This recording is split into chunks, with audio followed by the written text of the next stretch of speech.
Welcome to today's episode on the podcast with me, Johnny Pardo. And today I welcome David to the show, where we're going to be talking about the power of working through our limiting beliefs, working through generational beliefs, working through breakthroughs, blocks, things that are really holding us back, and much, much more, I'm sure. So I'll just quickly introduce David and then we'll dive in to the conversation today. So David is the founder of Another Angle Consulting, a global advisory firm dedicated to helping individuals and organizations achieve breakthroughs through the integration of psychology, neuroscience, and mindset coaching. Known for his unique ability to simplify complex concepts, David empowers creatives, professionals, and young adults to overcome mental and emotional barriers, unlocking their true potential. So, David, welcome onto the show today. Glad we could make it happen. So, yeah, I know you've got a big mission. You're out there. You know, we're talking about you're writing a book at the moment, and you're working with a variety of like individuals. For you, be really useful just to hear a little bit about your story and wanting to like help creatives. And it sounds like you're helping people through blocks. Was there something in your own life that you had to work through that really got you passionate about this? Yeah, just be really interested to hear a little bit about you. Yeah, you got it. So it's a little bit of a long story that I'll sum up as quick as possible. Mm. But it all started for two reasons, because of my mom and my dad. Both of them unfortunately passed away in the last 10 years, but it had to do with my mom passing away, and she taught me everything I knew about music, and I avoided it as I did as everything you could do wrong post a traumatic experience losing someone. Is I pretended almost like it didn't happen. I knew it was real. I knew it was she was gone, but I almost was like, it was like she was on vacation and she'd be coming back. And every holiday it got harder. And it was just like more of that reality setting in. And she was a superwoman. My dad cheated on her when I was about 8 years old. And my mom had no job, and she was able to figure out how to really make me, my brother, and my sister have really amazing lives that we all feel fulfilled. Felt loved, and we never felt like we only had one parent. We felt like we had two out of one. And my dad was manic depressive, and it was also that side of everything that I wanted to understand him more when he got really sick at the end. I wanted to know, why did he make those choices? I always internalized it and made it that, what did I do? Why wasn't I good enough? And when it came down to it, you really look into it, and people were all the same. He was scared. He didn't know what to do. And he was really backed into a corner, and he was really young. And I look at it, I'm like, 10 years ago, he was the same age as me when he went through that. And I was like, I probably wouldn't have reacted in a great way either. I don't know if it would have been better, worse, or in between, but it really hit home for me of when you can start internalizing what someone else is going through and try to change that narrative and take it away from yourself. It Mm. really helps you lose a lot of the pain and the grief that you're holding and really find another way to look at it more positively. Mm. Oh well, powerful story. So thank you for sharing that with us. And Sure. yeah, and now you're out in the world, sort of like helping people on that. So yeah, in terms of beliefs, because I was always find it like such a fascinating topic, and then it's definitely always a work in progress. I work through my own beliefs and discovering more and more. Um, like how did you have to do a lot of work sitting with yourself and understanding what were your beliefs around the situation? Was there a certain process you went through? Did you have a coach? Did you have a mentor? I had a friend recommend me the book "You're the Placebo" by Joe Dispenza, Mm. and Uh, I got really into that. And then I started searching for him because I read the first two chapters of the book and I was hooked. I've never had something that really like impacted me that quickly of how powerful the mind is. mm, We've always heard it, "You are what you think," and like phrases like that, but I didn't know to what level it was. And when it really started hitting is like he talks about the internal voice and limiting beliefs in that. And I was sitting there saying, I've done that my entire life. I always expect things to go bad. I look for the worst case scenario. I have ADHD, and I hyper think into things of what can happen. And I always felt this kind of burden, but it was how I process things of, if I expect the worst and I'm ready for that, then it can't be that bad. And it's just a really lonely, bad way to live. It's a sad way to live. And I learned going through that book, and then really then diving into psychology, neuroscience, and epigenetics, what I could do about myself to break the cycle. My dad was tortured mentally, and my mom had to deal with a lot of that fallout. And I really was determined. I was like, I'm not going to make the same mistakes. And so many generational things, people will follow those same mistakes, and we're tested in very similar ways. And a lot of people just keep failing that same test over and over and over again. And I hit certain things of, I realized, okay, he showed me the path not to go. He tried to commit suicide at one point when I was a young kid, and it just stuck with me. And I realized I went through some of those downside, not to his level, but I realized that's not the path I can go. He showed me, I looked at it in the positive frame of, he showed me the way not to go. And it really, like, when I looked at it that way, I had so much more respect and love for him. Mm. So kind of seeing like his perspective and his kind of like model of the world and why it was acting in certain ways and things like that. It's very interesting. I'm currently on the learning one of my programs that I did from one of my great mentors, Peter Sage, and yeah, he was just talking about seeing the model of the world of someone else and yeah, being able to understand that, not necessarily saying someone always does what they're doing is right, but just understanding it. So it kind of Yeah. puts less on you. So that was really interesting. That came up. Yeah, there was a really cool quote I heard years ago, and it stuck with me, and I share it wherever I go or whoever I talk to, is people don't care how much you know until they know how much you care. Mm, And I was always someone who was told I was the smartest person in the room or one of the smartest people in the room. And I always I looked at it, I was like, I'm ashamed of who I was 10 years ago because I almost would talk down thinking I was smarter or anything like that. And it's really reframed my whole mindset of we're all so much in this. We have so much similarities to each other, and it's a world that became so divided. And over the last 2 years, I feel like we're more connected than ever. And there are ways mm, that we can illustrate that, but so many just illustrate the negative. And it's very much like mindset of what we see in our algorithms is a reflection of what we're liking and what we're engaging with. mm, And if we can find ways, I go to this in my book, Navigate the Noise, a ton, is if you can go through and find a positive way of what you really like that's positive, write down everything and then write down the things you think are negative. And as you come up, for me, I started going through the limiting beliefs of writing down every single time of the I can't do it. You're gonna fail. You're always failing. This doesn't work. And I changed it around. I realized so much of that was just stuck in my head, and it was the just because it's a thought doesn't make it true. We think really great mm, things, really bad things, and we got to have to find that middle ground of what makes us happy and what makes us want to continue with what we're doing and how we can help. mm. So it sounds like in your journey, there's a lot of just bringing things like more consciously to your awareness, like you said about the some of the negative like self talks and things like that. So yeah, was that like a thing you had to do over and over again, particularly when you were like pulling it all out? For sure. It was something I thought I was doing something wrong. And thank God I was reading the book that I mentioned before by Joe Dispenza Yeah. because I thought I was doing my meditations wrong. I couldn't get to 10 minutes. I was really like struggling. I've never sat with my thoughts because of the hyperactive brain Mm, that long, just in quiet or doing anything. I'd never meditated until a couple of years ago. And I really dug into it. And now I'm proud that I can do like 2 hours at a time. And I enjoy those longer ones. But it was a lot of wow. I knew that those thoughts were coming up. And when those thoughts pop up and you get the most random thoughts when you're meditating, when you're first starting, and it's just everything's kind of popping up in my brain and I just was like nope. Joe had said in a podcast, he said you sit down and you almost treat yourself, like tell your body like it's a dog, sit, you're staying for this next 10 to 20 minutes, you're going to meditate, this is what it is. Mm, And I really kept that, drilled that in. And I coach my clients now too to do a very similar thing, is like write down what you're thinking and what you're going through. Because so many of the times we are irrational with our thoughts. You get angry and you're in a different state. So when you're in that angered state, you usually make your worst decisions. I was challenged by someone a couple years ago asking me, what's the three best decisions you made when you were really spitting angry? And he said, no, no, not even three. Give me one. And I was like, I wanted to prove him wrong because I'm competitive. And I was like, I want to find something.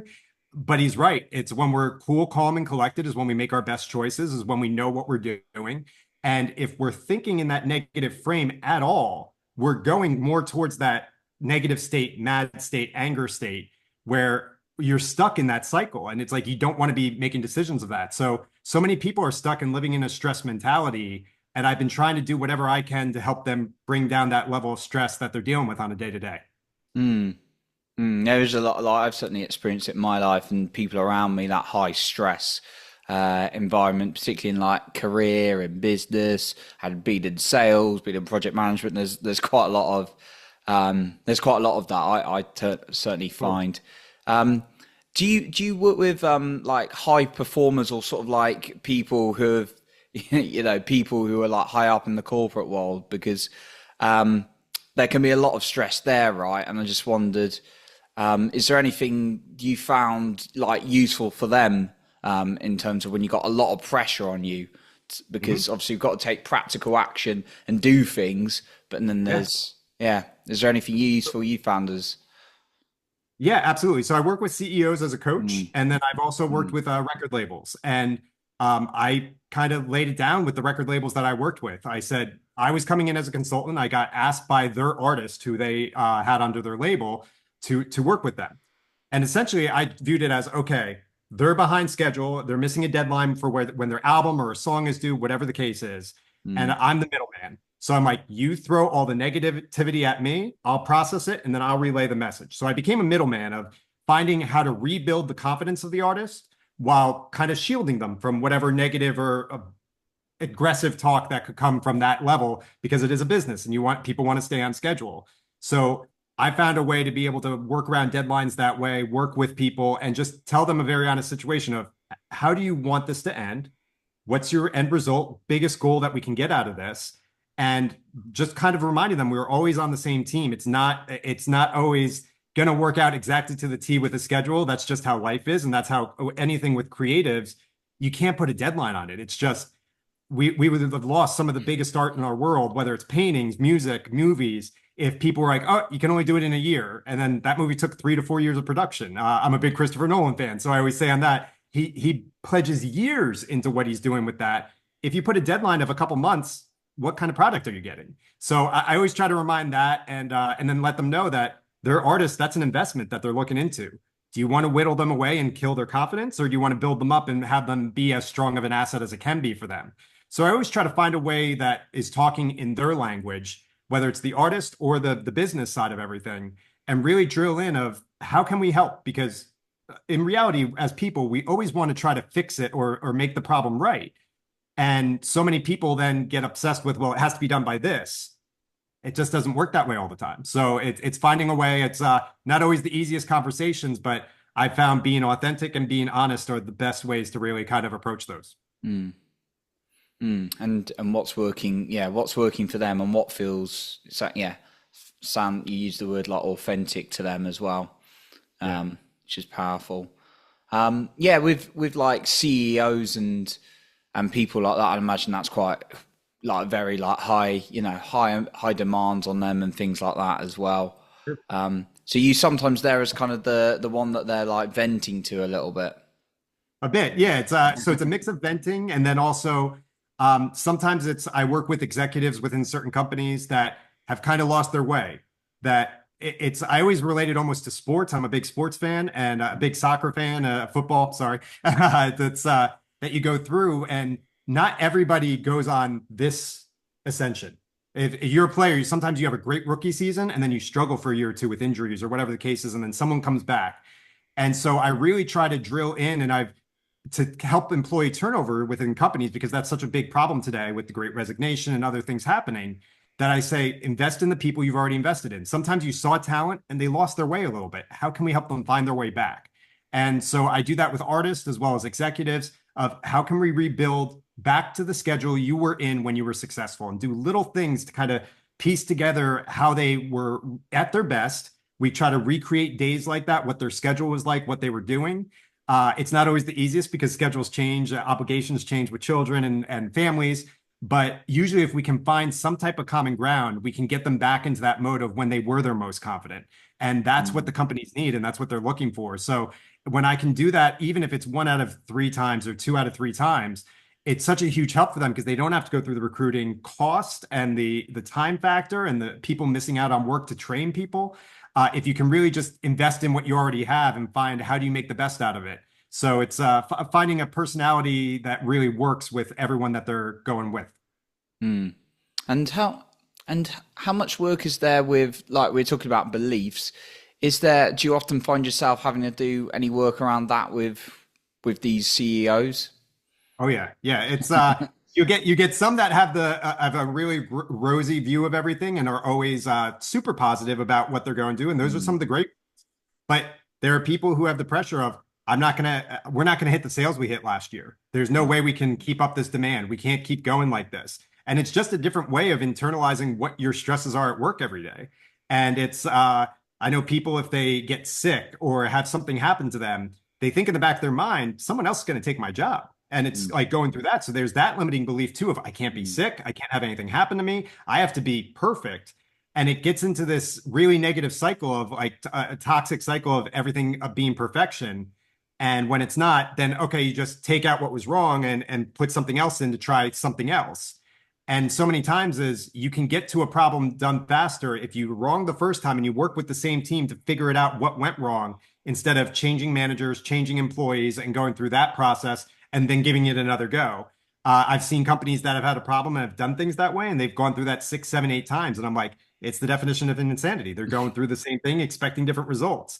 And so I really dug in on people have the potential in people is we all have this deep potential and we know where we can hit that. But usually it is finding that authentic self and really, I don't know if you're familiar with it, but there was a Spain test, SPANE.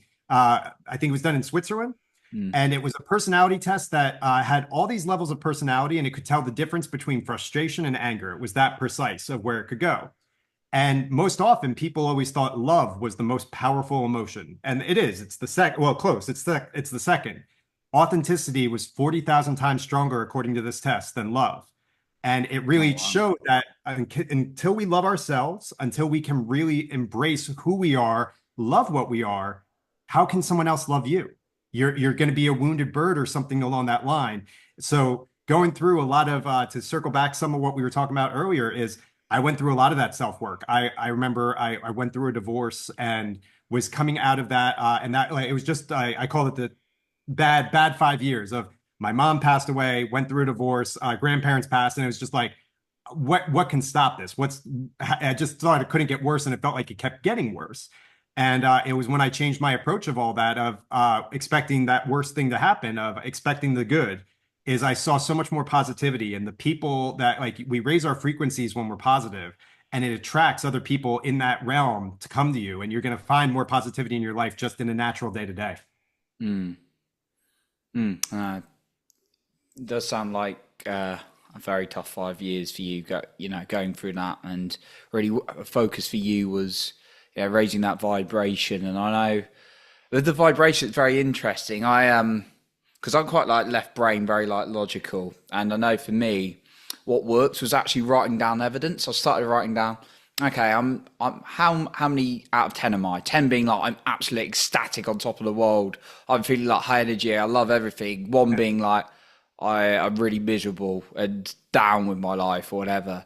And I noticed the higher the scores, more things would show up, an opportunity. So getting Yeah, my that got my left brain on board, just which I thought was quite interesting. And I still do it now.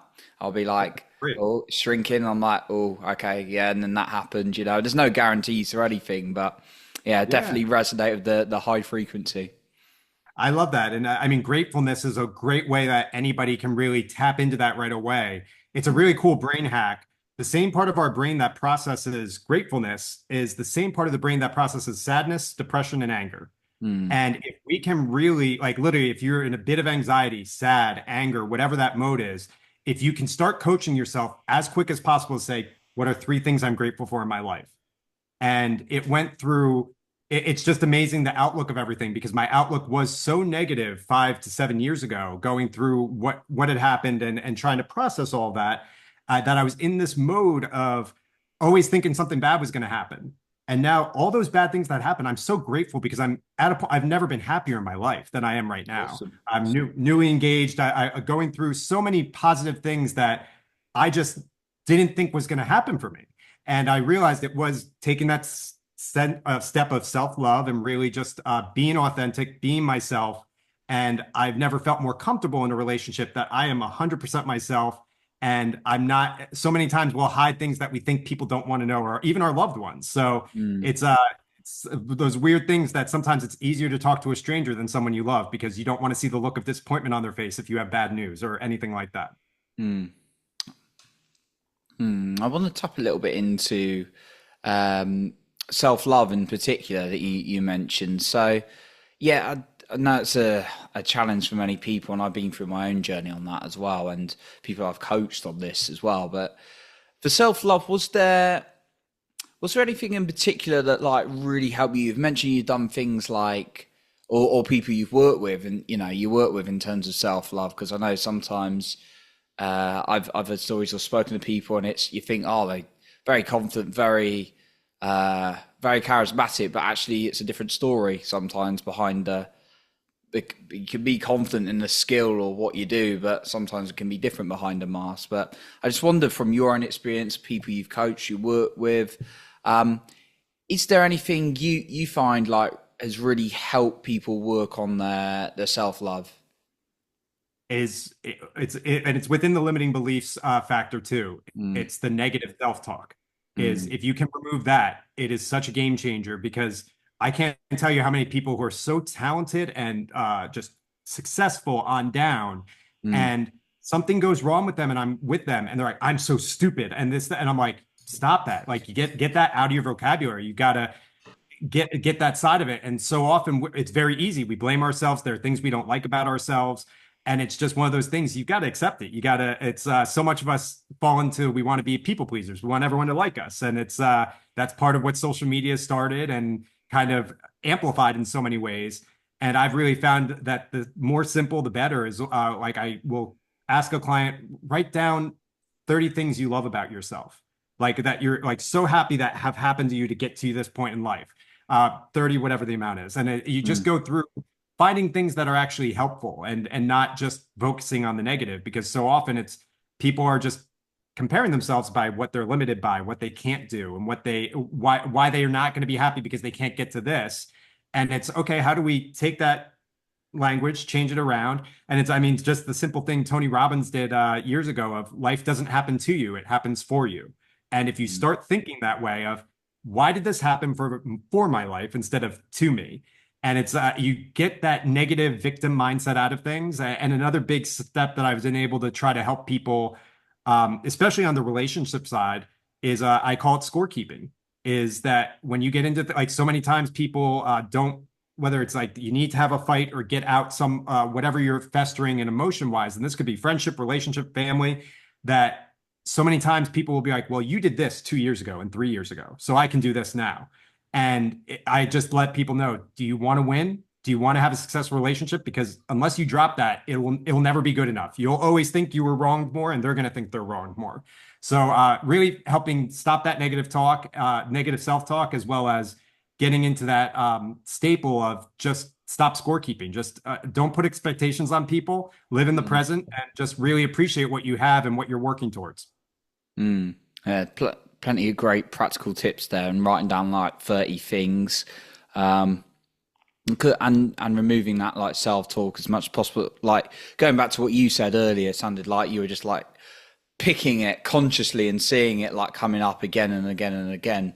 Yeah. Um, I'd like to do that in my past as well, just noting it on the phone and then journaling it later, just like in my notes. Oh, felt like that after then, and it was just like, ah, okay, and it usually like anything, it usually came back to the feeling of just not being lovable. Somehow it kind of like spiraled down to that every time. Even Yeah. though it's something on the surface, like, oh, I saw this today, and therefore it made me like feel pressure with the deadline. But then it would be like, but if I miss the deadline, I don't feel like I'm good enough, and if I'm not good enough, I'm not. It's just just that awareness as to kept doing it. Yeah. Absolutely. It's you can hit that almost, I call it almost like a tornado. You start thinking and spiraling into like what all those thoughts could be, what could be happening. And yeah, it's the more you can like you saying journaling, such a great example. I tell everybody to journal. And I'm someone who I hated it. I didn't like it. I thought it was monotonous. And I was always a person growing up in school that when you had to write out a short story in English class, that I didn't do the brainstorm part. I just wrote it. I was like, what's the point in brainstorming? I'm writing. It is what it is. Now I get it. You go through because you're able to think out bad ideas or think Mm, out whatever you're going through. And when I went through losing my mom in the divorce, I was telling my therapist, I was like, I was like, I'm miserable all the time. And she's like, okay, go back to your journal. And she had made me start journaling 2 to 3 months earlier. And she's like, tell me when you come in next week, how many days were you really upset during that? And I looked at it, it was 2. And I thought those 2 days of sadness felt like a month. And when I saw that in my own writing, I was just like, okay, I'm not upset all the time. Mhm. 2 days out of 30, I can deal with that. I can be sad 2 days out of 30. I'm okay. And it really was just seeing that myself, that it was the glass shattering moment of, okay, this isn't that hard. And so many times that's the biggest thing I try to help everybody who I work with is so many times we have a problem. And if you can talk to it about someone else, you can see it from a different angle and solve that problem. And if we can solve that problem, it takes so much stress and anxiety away and just lets them be more themselves and without all those negative emotions kind of holding them down. Yeah, awareness to what's been written down and actually seeing that as seeing that, and like what you said about like 2 days out of 30, and it Yeah. being and it be yeah, rather than the mind generalizing saying, oh, it's every day all the time, and those kind of phrases. Yeah. Which also I think Tony Robbins talks about when he says the problem's amplified when we say it's permanent, and it's what's the other word? It's another P he gives it. I can't remember anyway, but it saying it's like all the time as well. Okay. But yeah, no, it sounds like you write that down a lot. So meditation you mentioned earlier, is that something you still do like every day or regularly? 2 to 3 times a day. Yeah. Oh wow. I do it in the morning. When I'm finished with work, I treat it as like a debrief of I always like those FBI, CIA shows. So whenever someone has to debrief after their mission, I'm like, all right, work was my Cool. mission for the day. And I do it's Joe Dispenza's blessing of the energy centers that you're blessing your entire body, going through every side of anything that could be hurting or bothering you. And you really just zone in for like 30 to 45 minutes. And it's such a release that I've learned the difference of I thought I was tired all the time, that I was so weighed down with what was going on. And now I've figured out the difference between physical tired and emotionally tired. And so many Mm. times I'll be thinking, I was like, I could go to sleep at 6 p.m. tonight. I'm so tired after work.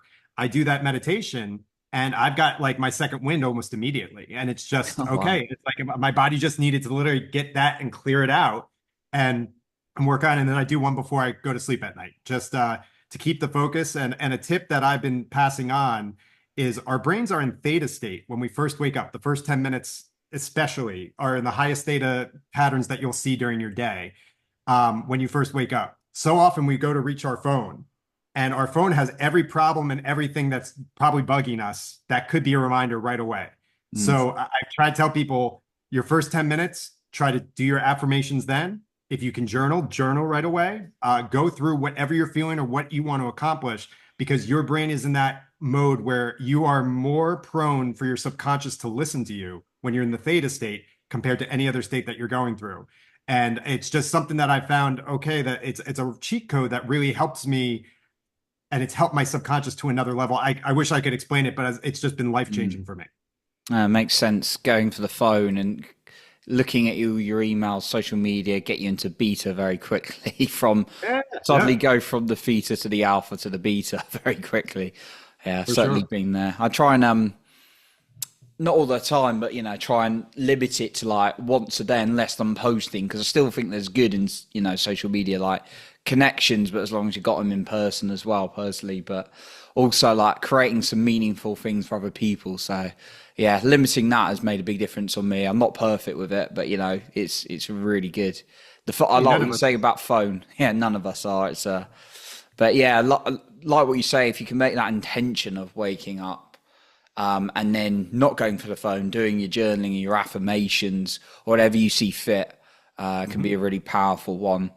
Um, yeah, no, I love this, David. So, David, as we kind of like wrap up today, I just wondered if there's maybe a final thing you'd like to leave us with today, and also where can the listener find you if they want to reach out or find out more about your work? Sure. You can follow us at Another Angle Consulting on Instagram, or my Mm. personal is David McKee 84. That's I do a lot of my music work out of there, client work. And I also have a book that will be Yeah. coming out in the next few months. It's going through the agent and publishing side of everything right now, but the book is finished. It's called Navigate the Noise. And it's all about mastering your mindset in the social media and digital age. Very much kind of what you had just said of our social medias can be our best friend or our worst enemy. And I realized when someone brought it up to me, it's a reflection of what we engage with and what we like and what we comment on. And a lot of that, if someone's a troll and constantly looking for that negative, that's what their feed is filled with. And every time they open up their Instagram or TikTok, that's what they're seeing. So if you really make a dedicated effort, I know Instagram offered this new setting recently that you can reset your algorithm.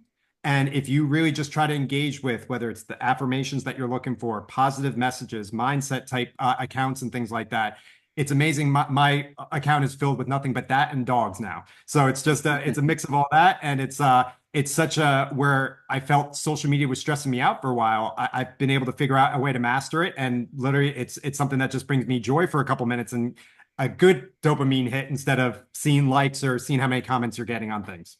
Oh, wow. No, that's really cool. Love that. Yeah, definitely. So we'll link your book up as well. Thank you so much. No, that's awesome. So yeah, David, appreciate you coming on today. Thank you so much.